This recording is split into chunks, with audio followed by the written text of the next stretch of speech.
पूछना चाहूँगा समाजवादी पार्टी के उन लोगों से, उन कार्यकर्ताओं और नेतागण से कि अब से पहले 2022 से पहले क्या मजलिस इत्तेहादुल मुस्लिमीन ने यानी हम लोगों ने क्या चुनाव लड़ा था उत्तर प्रदेश के अंदर इस तरह से 100 सीटों पर लड़ने का ऐलान किया था। उन्होंने क्यों नहीं रोक लिया योगी जी की सरकार को, बीजेपी की सरकार को। इससे पहले जो अखिलेश साहब की सरकार थी उन्होंने मुसलमानों को लॉलीपॉप के रूप में जो भी तोहफे दिए हैं, क्या वो तोहफों से मुसलमानों को भला हुआ है?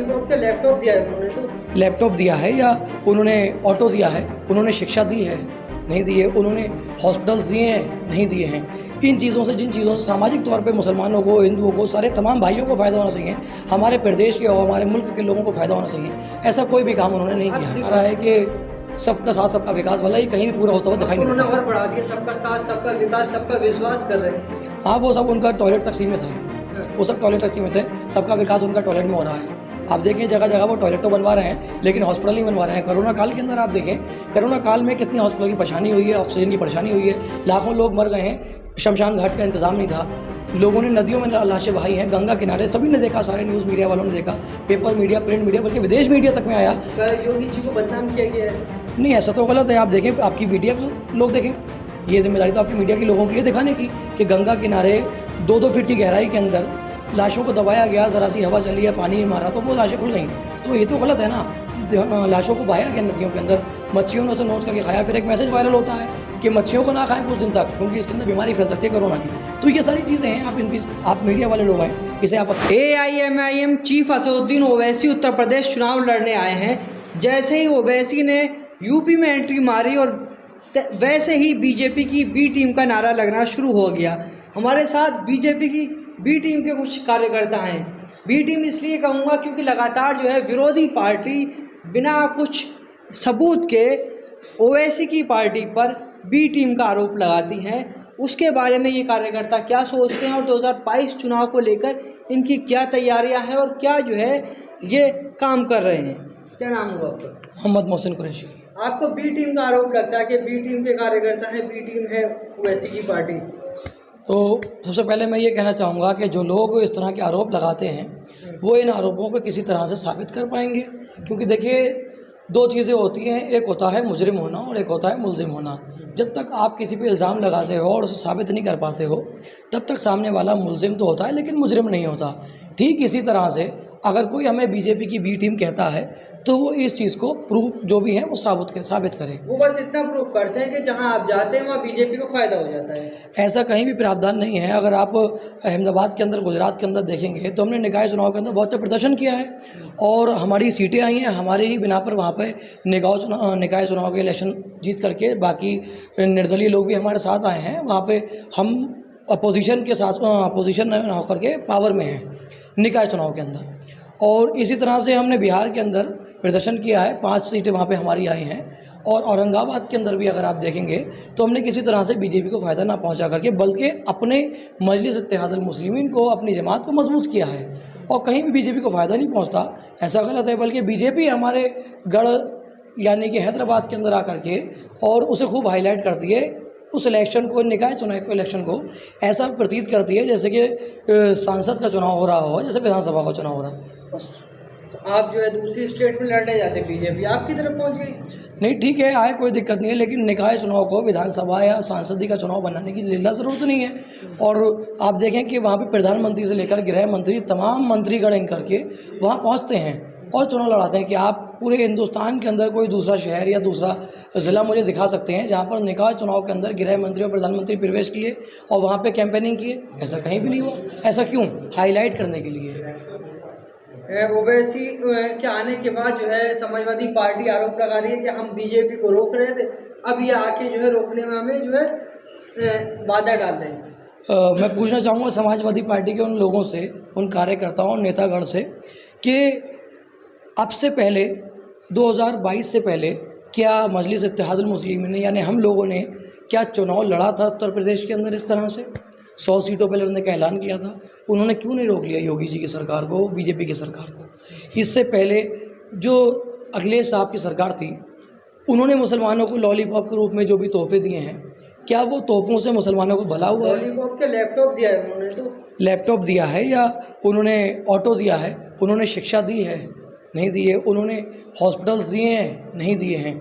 इन चीज़ों से, जिन चीज़ों से सामाजिक तौर पे मुसलमानों को, हिंदुओं को, सारे तमाम भाइयों को फ़ायदा होना चाहिए, हमारे प्रदेश के और हमारे मुल्क के लोगों को फ़ायदा होना चाहिए, ऐसा कोई भी काम उन्होंने नहीं अब किया। शिक्षा में, हॉस्पिटल में जो है हिंदू मुसलमान तलाश रहे हैं। देखिए, शिक्षा में और हॉस्पिटल में हिंदू मुसलमान तलाशने का पहलू नहीं है।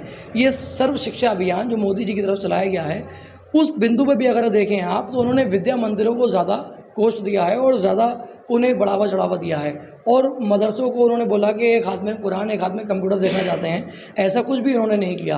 और बल्कि जो कोष मुसलमानों के हित में आता था, उन्होंने उसे ख़त्म किया है। तो कहीं भी बीजेपी अपने सब जो उनका नारा है कि सबका साथ सबका विकास वाला, ये कहीं भी पूरा होता हुआ दिखाई नहीं उन्होंने देता। और बढ़ा दिया, सबका साथ सबका विकास सबका विश्वास कर रहे हैं।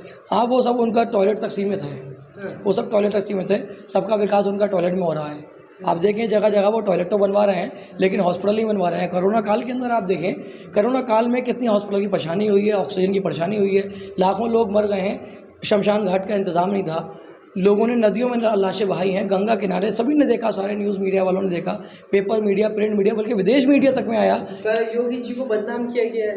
नहीं, ऐसा तो गलत है। आप देखें, आपकी मीडिया के लोग देखें, ये जिम्मेदारी तो आपकी मीडिया के लोगों के लिए दिखाने की कि गंगा किनारे 2-2 फीट की गहराई के अंदर लाशों को दबाया गया, ज़रा सी हवा चली है, पानी मारा तो वो लाशें खुल गई।